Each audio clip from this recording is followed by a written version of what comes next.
All right, let's do. Let us freaking do. Welcome to Namely 90s. Wow. The podcast that takes you back to the time before smartphones, Google, and Y2K. Join your hosts as they relive the pop culture that shaped a generation and the parts that many people wish they could forget. Listen in to the conversation about how the decade defined those who spent their childhood there and how it shaped them as adults. So, turn down the grunge and dial up the internet. Let's get started. It's time for Namely 90s. That's right. You're listening to Namely 90s. My name's Andrew, and over there's Brandon. That's me. You can find us online at namely90s.com or on Instagram at namely90s with a 90s. You can also find the show on YouTube every Monday at youtube.com/@namely90s. And if you'd like to support the show, head over to patreon.com/namely90s, also with a 90s, and get signed up for one of our support levels. Support level. Yeah. What's up? Not much. I just got back from a disc golf tournament? Yes. No. A what? No, I'm actually going to one this weekend. Which is why I was down in Santa Maria. That's how the locals pronounce it. No, it's not. Maria. That song from Brooks and Dunn. That's a cover of an original song, which I don't remember. Is it Maria from no, Santana that's featuring Santana. Yeah. Featuring Brooks and Dunn. I told you about the animal named Rob Thomas featuring Santana. You did, but you didn't tell the audience Santana that. Featuring Rob Thomas. Sorry, I had that backwards. Is there like some sort of HIPAA for veterinarians? No. Cool. They're animals. True. Who cares? I don't know. I was just asking. Plus, it was someone else's patient. Clever loophole. Clever gal. Yeah, that's a great name. Was that the only name you sent me this week? I feel like I don't send a lot of names. But there are some funny ones every now and then. Most of the animals are just named Buddy. Buddy, and then last name Holly. Are you the Big Bopper? I don't. Is it a Weezer song? Is your dog a Weezer song? Buddy Holly. Okay. That is a Weezer song. It is a Weezer song, but you realize that's the name of... Yes, I know. Okay. I'm just making sure. I never know with you. Today I caught myself actually kind of humming Island in the Sun, by the way, which is weird. That's a good one. I mean, the Green Album... Why am I thinking about that today? In April 2023, why am I... Is there still snow on the ground there, or... Yeah. That might be... yeah, that's interesting. Although now I have... Maria. Something in Spanish. I don't know. Is that also featuring Rob Thomas? Who's on that one? No. This is really, really exciting. As you Google it featured the product G&B. It was written by Wyclef Jean and Wyclef Jean. A bunch of other people. He says Gene though, doesn't he? Wyclef Jean. Wow. Doesn't he? Am I misremembering that? I mean, that's a good song though. Santana, that's a good song. 1999, we're still in our lane. Rip to the max. Oh yeah. Santana died? Didn't he? Did he not? No, he's alive. Oh. Well, rip to the future. Wait, he could be wrong. That he's not dead? No, he's alive. Yes. Okay. He's 75 years old. 75 years young. 75 years young, playing them stadium shows still. I'm sorry. I'll stop. Yeah. Well, what else? I mean, it's been a minute. Let's see. It was Star Wars Celebration last weekend, ahead of May the 4th, which I know you hate. It made me want to go to the next one because I went to the last one and it was originally for 2020 and got pushed to 2022 and or maybe in 2021, I don't remember. And then because they do it every 2 years. So the Star Wars Celebration is like the official Star Wars convention, and I went for my first time last year, and it was like pretty cool. I like maximum nerd on my part, I understand, but like it was cool to just be like in a like a large gathering of people that like love this one thing so thoroughly, and not like be surrounded by the like trolls that are so like vocal on the internet, like, you know, the sexist ones and the racist ones. And it's like, no, it was Star Wars fans, and they weren't like terrible people, and it was like, I bet you saw some cool cosplay. Oh yeah, although those are not people you'd want to actually be friends with, I imagine. I took some photos with them. There's a couple that like, you know, it was just some cool costumes. But yes, I don't know. I would want to be friends with some of them. I still don't understand why the guy was there in the Carlos Santana cosplay. It didn't really seem to fit. I think he was trying to go for like Max Rebo meets Carlos Santana, but he just forgot the Star Wars aspect of it. Like, there was this one guy you worked with briefly that like he lifted a ton of weights and was like a real gym rat, but only so he would look good in like his cosplay situation. Like, I see what you're saying. Yeah. Those people I really didn't get photos with. It was the people that like did something inventive or creative or cool.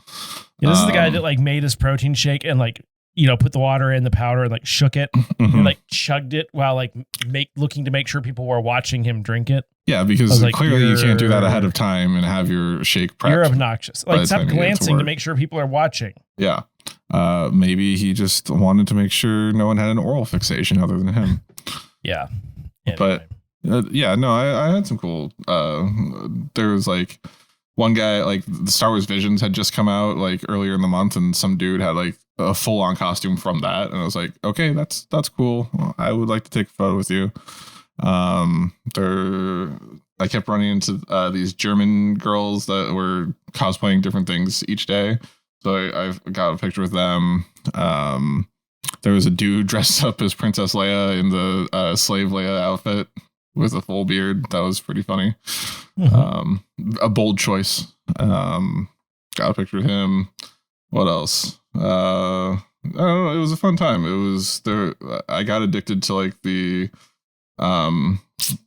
purchasing track. Like they had like exclusives in the merch store every day. But so I'd line up for that. And then go to like panels and stuff, and yeah, it was fun. Do I have? Oh, I got a new phone. Speaking of the fact that you're looking at your phone, well, I'm trying to see what other photos I have. Tell us about your phone. The iPhone 14 Pro Max, because my other phone, the screen just decided to randomly not work. Like, it was weird because the phone was responding to touch, and you could feel like the haptic feedback or whatever, but the screen wouldn't turn on. And my kids and wife were about to go out of town, so I just went and got a new phone that night. Right. And it's pretty brilliant. The dynamic island thing is annoying, but also kind of cool. Oh, yours is dynamic? Oh, mine's static. Your island sucks, loser. No, mine's I think static island. 13 Pro Max. Yours is the 14. Sorry, just to interject back to my weird. I was vamping to give you photos. Time. Oh, thank you. There was a Moon Knight Jedi that was cool. Wonder Woman Jedi, Jedi. I didn't zoom out far enough on that selfie, and then there was a Sailor Moon Jedi. That was interesting. Those are some highlights. Yeah. So you like the new phone? Yeah, I do. I decided to put a case on this one again. I'd taken my case off the other phone. I literally just got home and I dropped my phone on the floor from taking it out of my pocket, and it is perfectly fine. No, but I think the dropping, I think it may have knocked loose maybe the ribbon connector or whatever for the screen. So I'm just like, like the phone itself is undamaged. Looks brilliant. Once I take the glass screen protector off, it'll look perfectly clean. My old one. What generation was your old one? 12 Pro Max. Okay. I feel like this specific phone, the 13 Pro Max that I've been using, is the most durable of the iPhones that I've had. You can hit it with a mace. There's like at one point, one of the drops, there's like just a little chip on the screen. That's about it. Like, and I can only feel it if I'm like really. Yeah, I mean, I did like the phone being into it. Uncovered, but I don't know. I just figured. It's already so up and heavy now. Like, one thing I will say about this case is it's just like a clear plastic one. Is that the buttons are really nice to press. Oh, a lot of them it's like you have to push kind of hard. This one's like a nice firm press, but it doesn't like. Oh shoot! I wanted to open up Apple Pay. But she be thick though. Give it a real firm press. All right, so this is my third deep dive in a row. I really need you to do the next one. No, I know, but we're like, we can. I'm not traveling as much now, so it's a lot easier. Well, no, I don't think that was that the reason. I thought it was because I just wanted the you SEO had a few for the things last you wanted two. to do. Yeah. This is 11 pages. Did you know that? Yes, but it's because I did the least amount of work on this one. So thank you for pointing that one out. Okay. This is mostly from Wikipedia, and I will parse it. Don't worry. I was going to say, okay, buckle up, folks. This is going to turn into a marathon. No, I know you have a hard stop on this, so we hard stop. Shall we get into it? Shall we? Sure. This week, if you haven't looked at the title of the episode yet or whatever, in honor of, well, I feel like I'm going to steal exactly what I'm going to say for the Namely 90s Minute, but there's a 30th anniversary Netflix episode of the Power Rangers reunion show. It's coming out this week, this Wednesday, I think it's called Once and Always, Mighty Morphin Power Rangers. So I thought we'd take a look back at the Mighty Morphin Power Rangers. This program was brought to you by Centrum Silver. That's what I should say. Well, to be fair, there was a Silver Ranger, and he had in space. There was a Silver Ranger, and the in space costumes had like 5 color bands across it, and so it looked like he was a bottle of Centrum Silver. Anyway. Are we going to talk about Super Hentai? Is that what that says? Yes, that says. I misread the. Super Sentai. Honest mistake. Oh, yeah. Mighty Morphin Power Rangers is an American superhero television series premiered on August 28th, 1993 on the Fox Kids programming block. It is the first entry in the Power Rangers franchise. Became a pop culture phenomenon along with the line of toys, action figures, and robot things, Zords. I know what they're called. And it was a cultural phenomenon in the mid-90s, early to mid-90s. The show adapted stock footage from the Japanese TV series Kyo Sentai Zyuranger from 1992 to 93, which was the 16th installment in Japan's long-running Super Sentai franchise, which is just as cheesy, but they make it cheesy, whereas Power Rangers tries to take itself seriously sometimes, and sometimes it works, and sometimes it just fails miserably. Spectacularly dorky is the problem. But I mean, kids don't care about that kind of thing usually. Right, you're sucked in. Like I said this previously in the podcast. Oh, I got sucked in. It took me until the episode of Power Rangers Turbo where Tommy was like chasing some guy in a go-kart, and he gets into the go-kart in sunny Santa Clarita, California, and then drives after the monster, and suddenly it's overcast. There's like a bonsai tree in the background. Exactly. It's Tokyo or some sort of Japanese industrial city. And I'm like, oh no, it's West Covina. You're like, what? Oh yeah. The second and third season of Mighty Morphin Power Rangers took elements and stock footage from Gosei Sentai Dain Ranger and Ninja Sentai Kaku Ranger. I'm sorry, what Ranger? Kaku Ranger. Okay. Even though they kept the Zoo Ranger costumes, you sound kind of Korean. I don't know. Well, Korean, Japanese, one came from the other. Don't quote me on that. No, culturally, the Japanese, so like the non-native Japanese, there's like traditional native Japanese on the island, but most of like what we think of as Japanese people are descendants of Koreans that split off a long time ago. What do you mean those people? Anyway, they took the mech for the White Ranger and the costume from Die Ranger, and then they used the Zords or the mechs because the Japanese didn't call them Zords back then, from Kaku Ranger. Like mechs would be a better or mecha would be a better, more descriptive term. I thought it was just a sword with a Z, because I was never a fan of this show, so I didn't know what the hell a Zord was. You thought the Megazord was just a giant sword? Yes, I did. Fair. I learned that they were robots like last year because you told me. Wow. On the podcast. I'm glad I clarified that for you 30 years later. 27 years later. The series was produced by Saban Entertainment. Merchandise was produced by Bandai, and it's known for its campy tone. So the origins of that is Chaim Saban, who apparently is a giant D-bag. Aren't they all? Was on a business trip to Japan. Don't quote me on that again.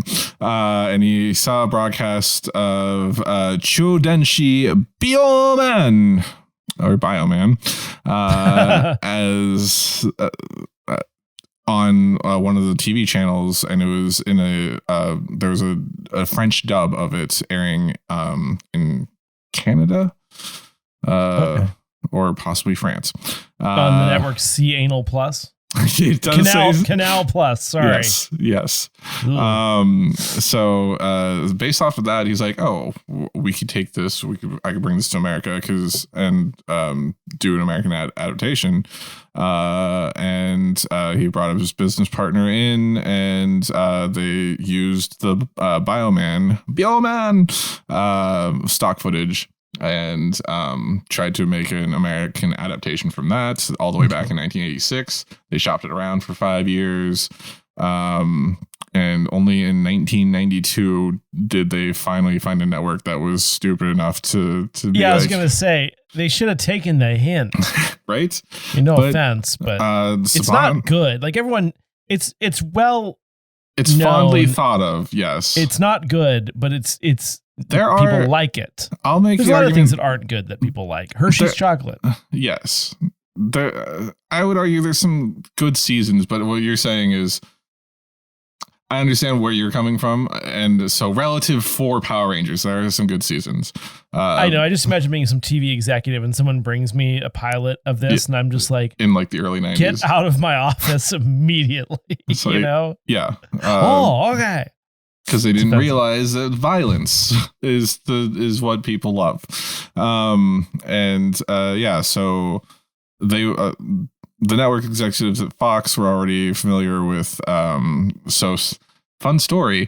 Super Sentai kind of evolved from Stan Lee's Spider-Man, and Marvel licensed Spider-Man to a Japanese group that made him into like a transforming superhero, kind of like the Power Rangers. He had his own mech called Leo. I want to say Leopoldo, but that's not right. Mecha. Okay. And it transformed into a giant robot. So they took those elements, and that's what they made Super Sentai from, kind of, more or less. And Transformers. No, that's not related to this. And Stan Lee tried to sell Sun Vulcan to Fox way back when that came out. Sun Vulcan was, I think, the third or fourth Super Sentai series. Anyway, they didn't have much faith in the project, but they're like, sure, why not? We need something for our Fox kids. You throw it on there. So they adapted footage from the latest series, as I said earlier in this episode, from Zoo Ranger, and called it and pitched it as Galaxy Rangers. Eventually it changed to Mighty Morphin. And the pilot was picked up for a 40 episode order. And at which point it would be determined by the network whether or not to renew the series for additional episodes. Due to the action-oriented nature of the show, many of the lead actors that were cast had martial arts background or dance or some sort of physically intensive activities. But didn't they not? They didn't have to do the fight scenes, right? So they did unmorphed fight scenes. So like they would fight the putties, like they would send out the guys in the gray suits and they would fight them a little bit. In a lot of ways, fighting is like dancing. Well, one of the characters, Zach, created hip hop keto, which was a blend of, which is a diet that you use. That's keto, which was a combination of hip hop dancing and aikido, I guess. Like judo / something like that nature. Exactly. So it was dance fighting. He developed dance fighting. But yeah, so Amy Jo Johnson, who played Kimberly, and David Yost, who played Billy, were former competitive gymnasts. Austin St. John, who had played Jason, the Red Ranger, held a second-degree black belt in Taekwondo and a first-degree black belt in Judo. And then Walter Jones, who played Zach, was a dancer and trained in Taekwondo. Maybe that was the dough of hip-hop, whatever. And then Thoy Trang, who played Trini, the L Ranger, was a kung fu practitioner. And yeah, so they shot the series on location in Santa Clarita, California, in the United States, which is why it looks so bright and sunny in the town of Angel Grove.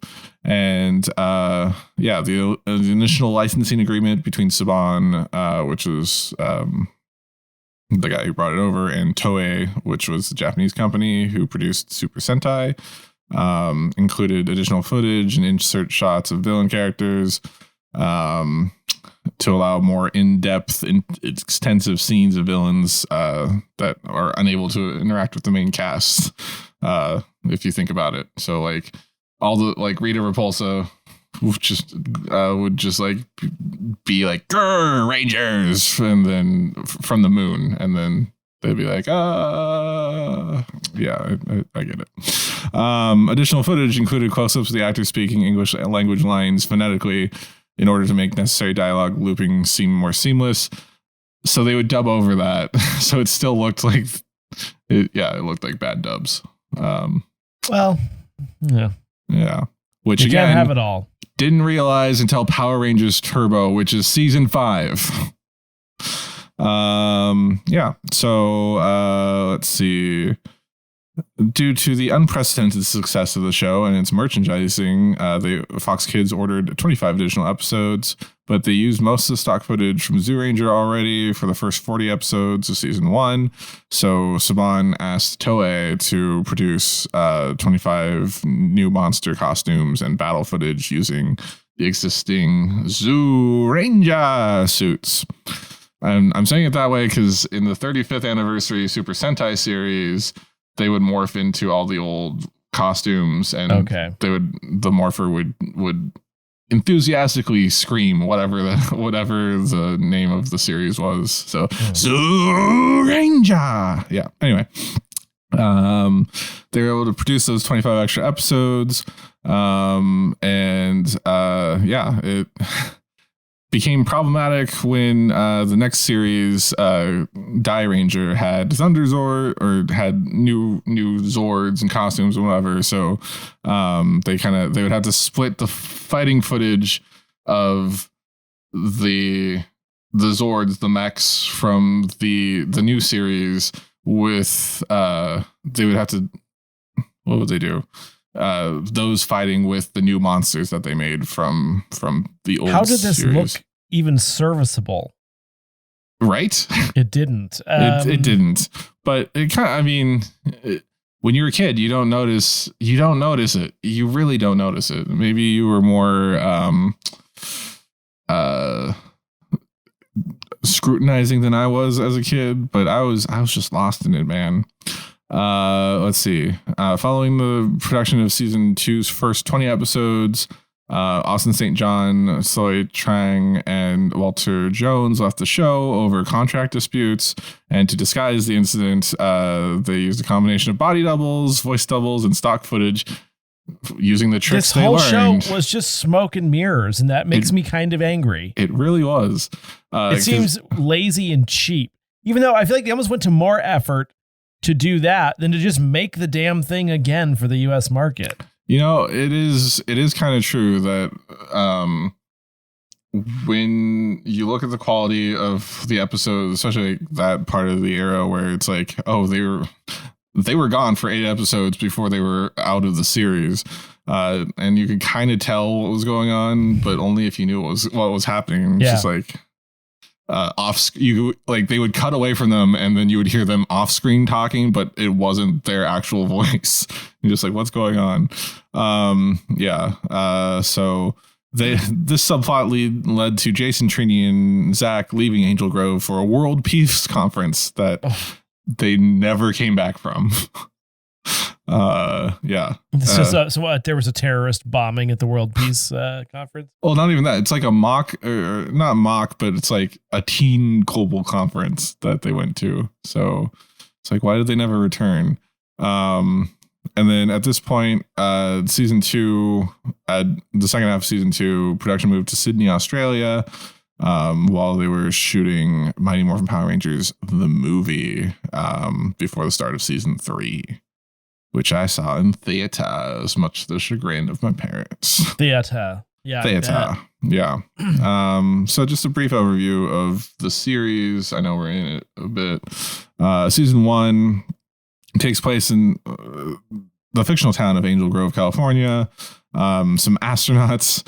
And this is all explained in the intro, as you know how 90s shows do. Yeah. Some astronauts find a extraterrestrial container on the moon, and without thinking, they just open it and release the space witch that was stuck there for 10,000 years, and she's going to wage war on Earth. And then Zordon is the one who imprisoned her there or something. And he's a giant head in a tube. Alpha 5, he tells Alpha 5, his robot friend, to select 5 teenagers with attitude to defend them from defend Earth from Rita's attacks. We get, as I already said, Jason, Kimberly, Zach, Trini, and Billy. He gives these teenagers with attitude, who are like the most helpful and nice kids in their high school, but somehow have attitude, the power to morph into Power Rangers. And why is Zordon just a fat, balding white guy in his 40s? I wish I had an answer to that. Okay. Other than I know why he's stuck in the tube, and I can give you the plot heavy answer where. No. Yeah, no. But I know what you were asking for. Why is that his appearance? Yeah. It feels very much like an afterthought. They're like, hey, Frank, get in here. And so, as you might know, I might have said this once or twice, the shots of Zordon were all either done for the pilots and then used for the rest of the 3 seasons, or I think they did one more recording day, but it was all early seasons, and then they just had the same face kind of slightly moving its mouth. So it's just always dubbed over. Looks like a fish. Kind of. That's going to be the cover. Halfway through season 1, a new teen comes to town. Tommy Oliver, played by Jason David Frank, ripped to the max. Cytrong, ripped to the max as well. We'll get to that later.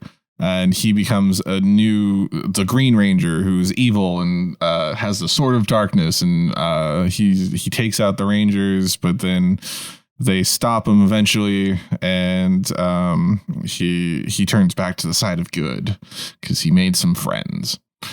And yeah, that's what Power Rangers is about, man. Make friends and do good. And then originally in the Super Sentai footage, the Green Ranger was kind of just there for I don't know, 10 episodes at most out of 50.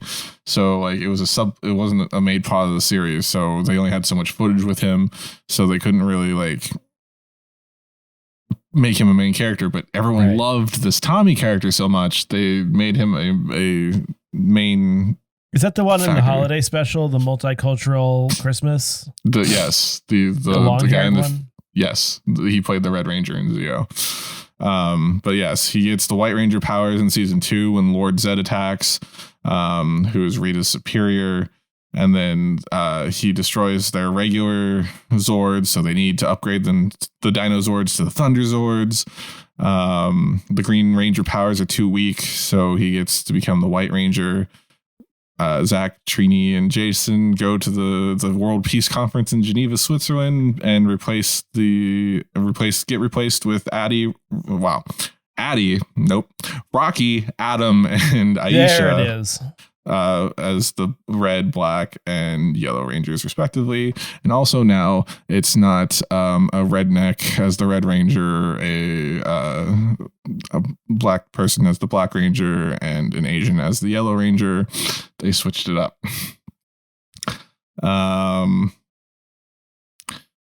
Let's see. And so on to season 3, Rita Revolto shows up. Zed and Rita are working together to fight them. They, for some reason, become ninjas. And with the aid of Ninjor, who gives them new ninja coins, which is, by the way, there's the movie, which apparently is not canon to the series. Which really confused me as a kid. Because they got the ninja powers in the movie, but then they got the ninja powers from Ninjor in the series. And then a new Australian girl named Catherine Hillard moves to Angel Grove, and she befriends Kimberly. But she, like Tommy, was an evil plant from Rita. And then she learns to be good or whatever and becomes a new Pink Ranger because Kimberly leaves. And they go fight in space and get the Zeo Crystal, and that's the end of Mighty Morphin Power Rangers. That brings us to Power Rangers Zeo. But like I just said, the Power Rangers movie, apparently not canon, but it is this week's Name Me 90s Minute. Welcome back to our mid-episode break, Name Me 90s Minute. Every week we look back at a culturally relevant show, movie, or piece of pop culture that probably helps stoke the algorithm. This week, in honor of the 30th anniversary of Mighty Morphin Power Rangers and the Once and Always special on Netflix this week, we're looking back at Mighty Morphin Power Rangers, the movie.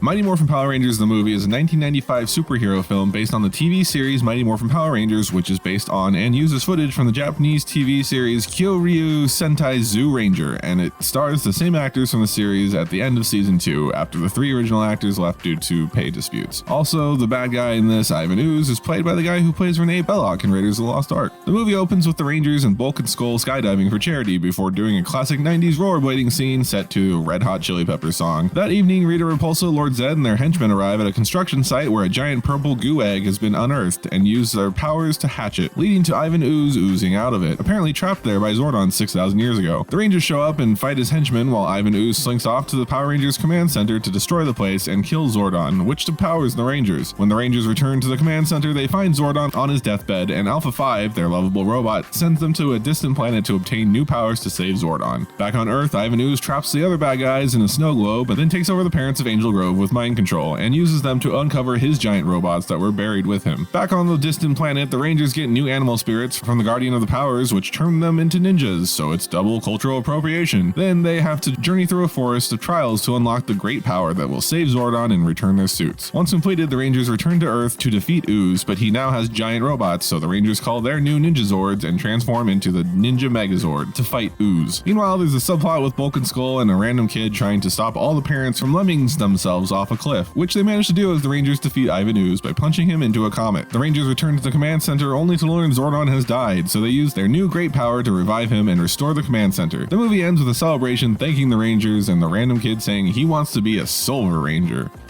but not the one you're thinking of. And that's Mighty Morphin Power Rangers, the movie, in a Namely 90s Minute. More or less. And now, back to the show. All right. Let's see. So this era with Zordon continues on through Power Rangers Zeo and then into Power Rangers Turbo, which had Turbo, a Power Rangers movie, which I watched for the first time like 2 years ago for our Namely 90s Minute, I think. Did we do a Namely 90s Minute on it? That's weird. I don't know, but I'm half expecting you to say Power Rangers in the Hood next. It kind of like goes Turbo, that way. in space. In space. So in space was supposed to be the culmination of Power Rangers. It kind of lost interest at this point. So they went to space. Honestly, it's one of the best of the first 6-7 seasons. It gets deeper. They go into the space and Zordon's kidnapped or something. And at the spoilers at the end of this series, the new Red Ranger has to kill Zordon by breaking the tube that he's in to release Zordon's good across the universe so that everyone is all good and whatever. He cures all of the evil monsters with his essence. He did that by spreading his ashes across the universe? Essentially, yes. And then the series was so popular in this season that it got a renewal for a 7th season in Lost Galaxy. So what do you do when all of your when everyone in the Power Rangers universe has been cured of evil? Send them to a new universe. And then get canceled. Yeah. No, it kept going. But there were some controversies in the first 3 seasons that we should talk about. Despite the success of the series, is also subject to much controversy when parents who felt the show was too violent for young children. Andrew, you're a parent now. Do you find that Power Rangers is too violent for your children, or would you think Power Rangers back then would be too violent for your children? There is an episode where they walk into a school with an AR-15 and shoot the place up, and I think that's really... No, I'm just kidding. That's not. No, it's like campy, non-contact fighting. It's like wrestling, it's just not even... It's discernibly fake. Even children know it's fake. Right. Not to say that I didn't use a jump kick to beat up one of our friends and cousins when they ganged up on me, but I was in the 2nd grade, so that's all I knew how to do.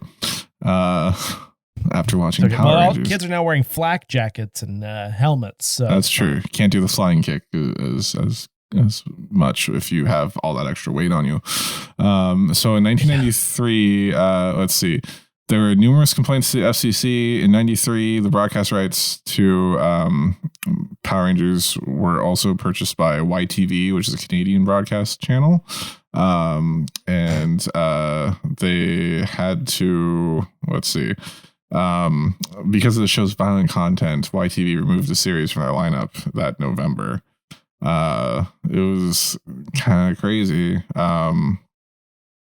Think of the children. The children. Children. In 1994, in New Zealand, their Broadcasting Standards Authority upheld several complaints from members of the public about the level of violence in the show. The show's not appropriate, mate. No, that's Australian. Close enough. Their main concern was that the primary means of resolving conflict was violence, influencing children to behave more violently. Oh yeah, as opposed to a representative democracy, which is the good way to handle stuff. Mm-hmm. Which clearly is working for us right now. Mm-hmm. So which is funny because eventually New Zealand became the cheapest place to film, and they film a lot of current era Power Rangers there, which I guess not current era, like Mystic Force and Jungle Fury. Let's see what else.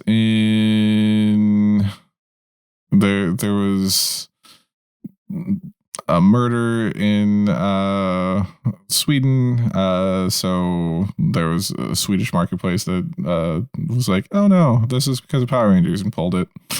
But it was not related to the event. At least they're trying to do something. Fair. Murder. There were poor work conditions because it was a non-union production. This is where we get into Chaim Saban being kind of a shady ass. So members of the original cast had low pay, long hours, and unfair contracts, which is why 3 of them left. Like there's a point where St. John was homeless after leaving the show because he made like no money. Like if you remember the 90s was like the predatory time for They exploit children, make more sweatshops. Yeah, absolutely. Yeah, well, I mean, like this was like the entertainment equivalent of a sweatshop. Yes, essentially, you're not wrong. And all like the what is it? Like the boy band contracts at the time were like they would get a loan from the record company, and then like any money they made went straight back to the record company, not them. I feel like was Donald Trump like part of negotiating all these contracts, because it sounds kind of like something he would do. Well, I mean, he would also probably like under the table pay them to not talk about it. So you were going to say under the table pay. I thought you were going to say something else. Yes. Oh God. Yeah. So the 3 of them left the series because of that. Amy Jo Johnson also left in the middle of the 3rd season because she also wanted to have union wages and such. But yeah, it was every time you have a child actor, there's another child actor just waiting to take your job. So, yeah, exactly. Yeah. Although she went on to some moderate success. And then in recent years, we learned that David Yost, 1, is gay, and 2, had some there was rampant homophobia on the set, as you do in the 90s. Yeah, of course. Yeah. Not that excuses it. I'm just saying that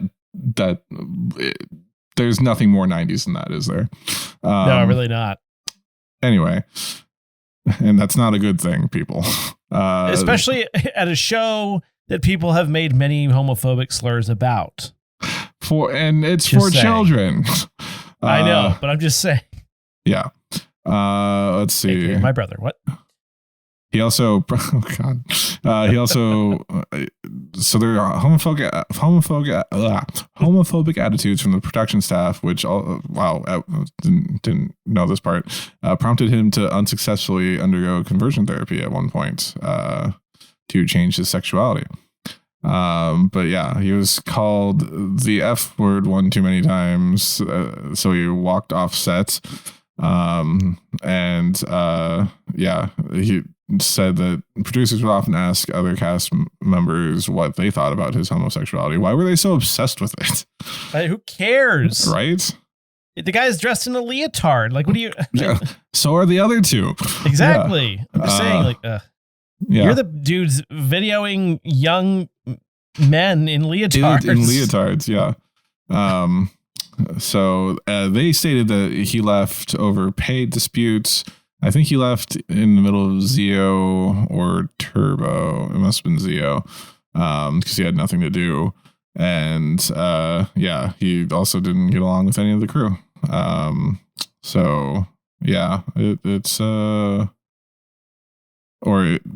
A producer stated that. So also some fun ones that you might know. I don't know if fun's the right word. Fun. The Red Wild Force Ranger stabbed his roommate with a katana and was charged with murder in the first. I heard that episode of My Favorite Murder. Did you? Yeah. And he's out of jail, according to one of his co-stars. Oh, good. He's been rehabilitated.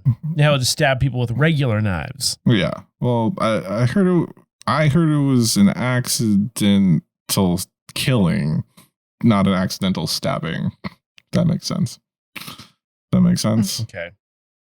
You know, you don't think when you're so hyped up on drugs that you don't think that a samurai sword you bought from around the corner is sharp enough to kill someone. Who knows? Also, I don't know if any of those details are right. Yeah, I think you should actually listen to that episode. It was pretty good. Okay, send it over. And then finally, the Red Ninja Storm Ranger Rip was charged with spousal abuse, I believe. So he passed away.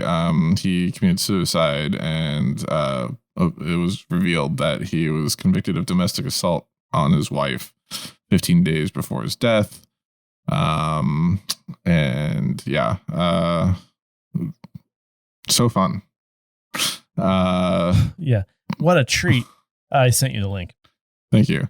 But there's many Power Rangers shows over the years. We got through Turbo, In Space, Lost Galaxy, Lightspeed Rescue, Time Force, Wild Force, Ninja Storm. Wow, the two convicted Red Rangers. Yeah. Dino Thunder, which brought back Jason David Frank as Tommy. SPD, Mystic Force, Operation Overdrive, Jungle Fury, RPM, Samurai / Super Samurai, Mega Force / Super Mega Force, Dino Charge / Super Dino Charge, Ninja Steel / Super Ninja Steel, Beast Morphers, Beast Morphers, and finally Beef Morphers, Dino Fury. Which actually, so you don't have me mooing on recording, by the way. Yes, that's awesome. That'll be clipped later. But yeah, there's also Turbo Power Rangers movie, the first Mighty Morphin Power Rangers movie, and then that unsuccessful Mighty Morphin Power Rangers reboot in 2017, where Bryan Cranston played Zordon and Bill Hader played Alpha 5. That was creepy. Like, it was Breakfast Club, except with Power Rangers at the end. Rangers would come back in like future seasons, like old Rangers would come back in future seasons to be like, oh, hey, what's up? I somehow work into this plot, even though it's not tied directly into the original Zordon era. Anyway, there's also the death of original cast members. So I can never, it's Thuy. Thuy Trang. That sounds decidedly Vietnamese, by the way. She is, yeah. She. What did I? Well, she I just said Asian. Learned kung fu. That's why I thought. Oh no, she was Vietnamese. I think maybe half. Anyway, she died in a car accident. It's a sad story. She was a bridesmaid, and I think the bride died in the crash as well. That's grisly. Yeah. And then more recently, Jason David Frank was found dead in his hotel room in Houston, Texas. Another suicide.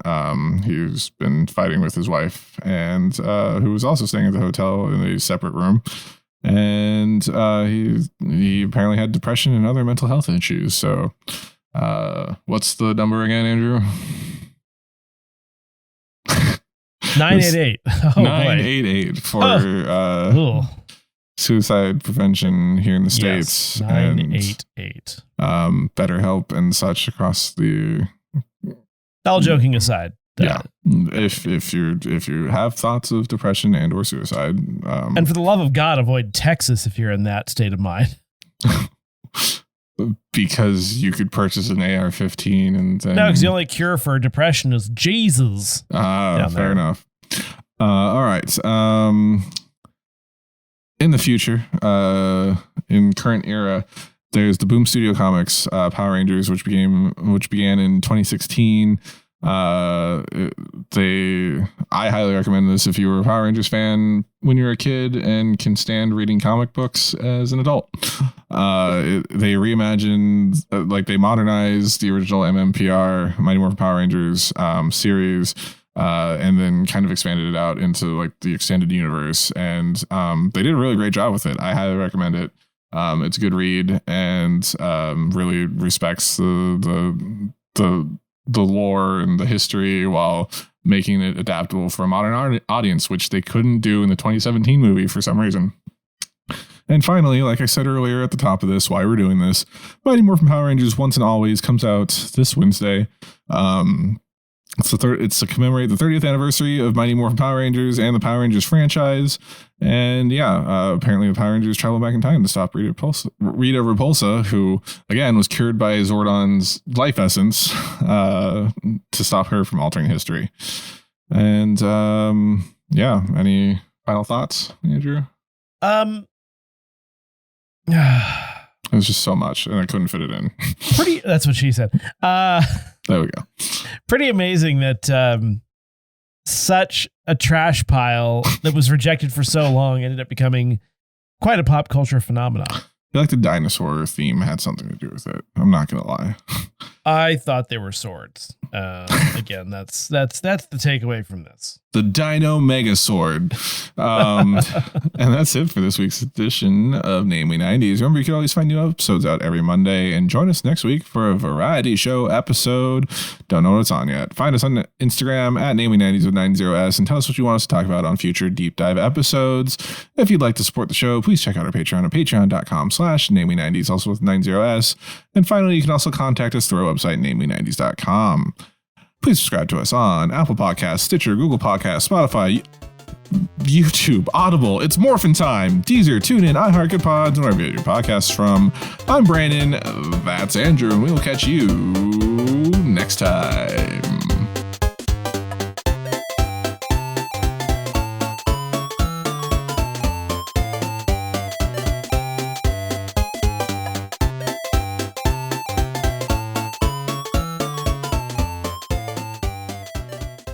Someone just texted me bitches. What? Why?